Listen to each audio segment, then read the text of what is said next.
Musi సుందరీకరణకు BRS వ్యతిరేకం కాదన్నారు మాజీ మంత్రి హరీష్ రావు. మూసీ సుందరీకరణ ముసుగులో రేవంత్ రెడ్డి రియల్ ఎస్టేట్ వ్యాపారం చేస్తున్నాడన్నారు.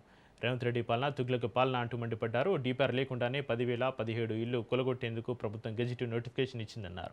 హైడ్రా పేరుతోటి ఇప్పటికే 1,00,000కు పైగా ఇళ్లు కూల్చారన్నారు. మూసీ సుందరీకరణ కోసం 3,279 ఎకరాల భూసేకరణ అవసరమా అంటూ నిలదీశారు.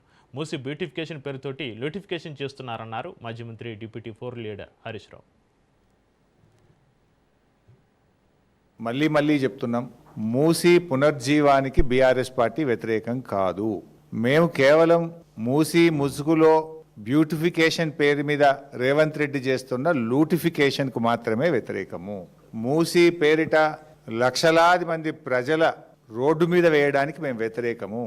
వేలాది ఇండ్లు కూలగొట్టి లక్షలాది మంది ప్రజల్ని నిరాశ్రయులు చేయడానికి బీఆర్ఎస్ పార్టీ వ్యతిరేకము. బీఆర్ఎస్ పార్టీయే, మా ప్రభుత్వం, మా నాయకుడు కేసీఆర్ గారు, కేటీఆర్ గారు ఆ రోజు మూసీ బ్యూటిఫికేషన్కు మేము శ్రీకారం చుట్టాం. ఒక్క ఇల్లు కూల్చకుండా, మూసీలోకి మురికి నీరు రాకుండా మేము ప్రణాళికలు రచించాం. దాదాపు 4,000 కోట్లు ఖర్చు పెట్టి 32 ఎస్టీపీలు కట్టింది BRS.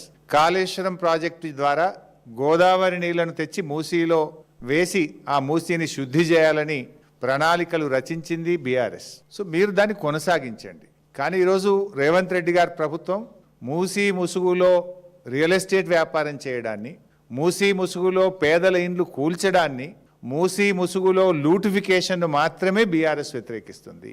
We are not against Musi rejuvenation. Again and again we're clarify. ముఖ్యమంత్రి గారిది ఎట్లయిపోయిందంటే పరిస్థితి ఒక తుగ్లక్ పాలన లాగా ఉంది రేవంత్ రెడ్డి పాలన.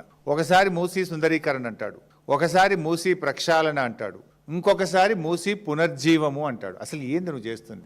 ప్రక్షాళన, సుందరీకరణ, పునర్జీవమా? ఏది? పూటకో మాట చెప్తూ ఇలా పేదల ఇల్లు కూల్చే హక్కు నీకు లేదు.